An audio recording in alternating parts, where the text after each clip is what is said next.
to this explainer and demystify what is, frankly, an incredibly stressful process, locating a loved one in a U.S. immigration enforcement system.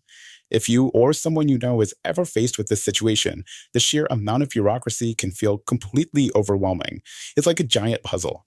But today, we're going to break down the exact steps, the specific tools, and the clever workarounds you need to navigate the system effectively. Listen to this. It's been 48 hours and he's still not in the system. I'm getting concerned. That is a frantic post from a real person on Reddit, and it perfectly captures the sheer panic of navigating a bureaucracy that can honestly feel like a black box. When someone is detained by ICE, the total lack of immediate information is terrifying for families. You know an apprehension happened, but the system, it shows absolutely nothing. So why does this happen? Well, the answer lies in understanding the actual mechanics of the intake process. So step 1, the first 48 hours. To understand why someone might literally vanish from the radar for a bit, we have to look at what happens right after an apprehension. When an individual is taken into custody, they aren't instantly uploaded to some digital cloud. At time 0, they're physically being transported, sometimes across really long distances. The first 24 hours, completely consumed by initial booking and physical paperwork. It's usually between hours 24 and 48 that the actual data entry happens. So the crucial takeaway here is that a 48-hour delay is completely normal. Detainees are simply being processed, transferred around, or just waiting for manual data entry to finally catch up to reality. Now, a massive caveat here. It is so important to remember that the locator system only works for adults. If you're searching for a minor, someone under 18, they will absolutely never show up in the public locator. That's due to strict privacy and safety regulations. In those cases, you have to use completely different channels, which we'll touch on shortly. But for adults, that 48-hour window, that is your baseline.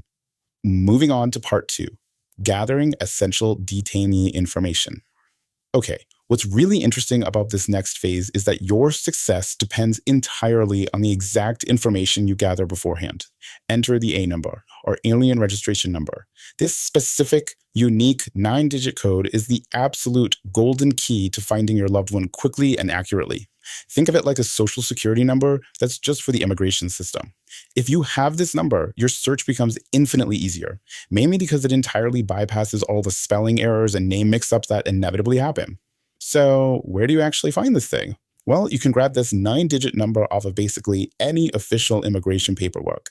We're talking USCIS receipt notices, work authorization cards, green cards, or notices to appear in court. Now, if your loved one hasn't had previous interactions with the system, they'll be assigned one during booking. If they manage to call you from a detention center, the very first thing you should say is read me the A number straight off your wristband. All right, part 3, using the ICE Online Detainee Locator System, or ODLS. Once you have that golden key, it's time to hit the primary tool, the ODLS. And the way this tool works brilliantly illustrates why having that A number is a total game changer compared to a standard biographical search. The A number search, boom, fast and precise.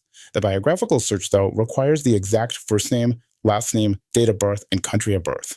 The catch here is that the ICE system does not use fuzzy logic. It requires a perfect, exact match to whatever the intake officer typed into the computer. Literally zero room for error. Oh, and here's a fantastic pro tip from legal experts. Sometimes folks who have been in the system for a really long time have older A numbers that are only 8 digits long, but the online system explicitly requires 9 digits. So if the A number you have is only 8 digits, just pop a 0 right at the very front of it to make it work in the system. It's a simple trick, but it saves so much headache. But wait. What if you have the A number or you've typed their name in perfectly, you hit search and nothing, 0 results? It is totally terrifying to see that screen, for sure. But there are very logical, systemic reasons why this happens, and knowing them is exactly what keeps you from panicking. Which brings us right to section 4, troubleshooting a failed search. Let's get into some anticipatory troubleshooting. Remember when I said the system doesn't use fuzzy logic? Well, human error at the intake desk is incredibly common.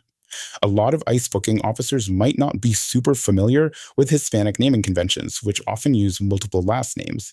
So an officer might accidentally mash a middle and last name together, or maybe they drop a hyphen entirely. And crucially, the locator system simply does not recognize special characters or accents. Whereas, without them, or it will work. You really have to get creative and try entering the name in all the incorrect ways the officer might have typed it. So if you get 0 results, treat this as your strict visual checklist. Step 1, just wait it out. Give it the full 48 hours to ensure data entry is actually complete. Step 2, get creative with those name variations. Swap the middle or last names, drop the hyphens. And step 3, if it's been well over 48 hours, it's time to escalate. Call the local ICE Enforcement and Removal Operations, or ERO, field office. And when you call, just give them the basic facts: name, country of birth, and that A number if you have it. Okay, but what if you do all that? You call the field office, you check the locator for days, you've exhausted the main database, and you still have no answers. If the ICE locator completely fails you, where else could they possibly be? Let's look at Section 5, Alternative Ways to Search. If the primary government tools are coming up empty, we have to start looking outside the standard ICE bubble. ICE doesn't just hold people in dedicated ICE facilities. They actually frequently rent space in local county jails and federal prisons run by the Bureau of Prisons. So checking those individual databases can be highly effective. Another incredible workaround: search for active commissary or phone accounts on platforms like Securus or Telmate. Ironically, a private telecom company will often update its billing system way faster than the government updates its locator, which can reveal a location long before ICE ever does. And here's another potentially massive shortcut: consulates. Reaching out to the detainee's home consulate can save you a ton of time, because by law, ICE is required to notify these consulates when a national from their country is detained. They often hold the most up-to-date lists. However, major warning from legal advocates here: do not do this if the detainee is seeking asylum or fears persecution from their home country's government. Contacting the consulate could actually alert the very government they are trying to flee. Finally, Section 6, Next Steps and Legal Help. All right, let's assume your hard work pays off and you finally track them down. Take a breath, because the clock is now officially ticking on your next critical actions.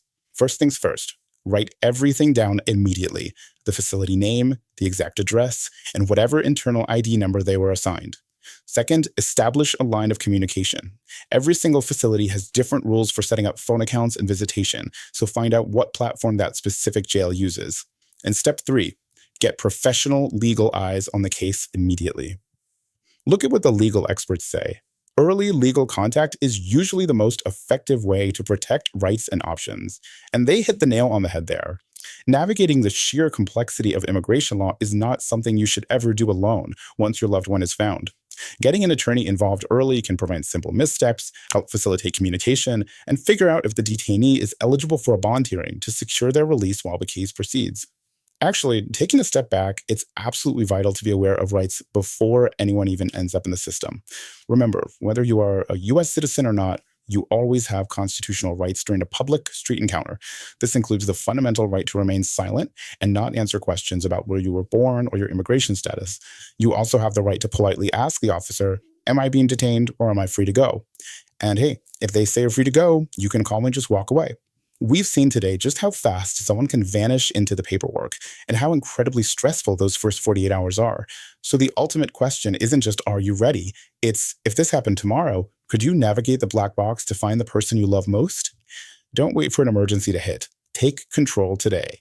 Organize those A numbers, make sure copies of essential documents are safe but accessible to a trusted family member, get your emergency plan ready, and please stay safe out there. Thanks for joining me for this explainer, and I'll see you next time.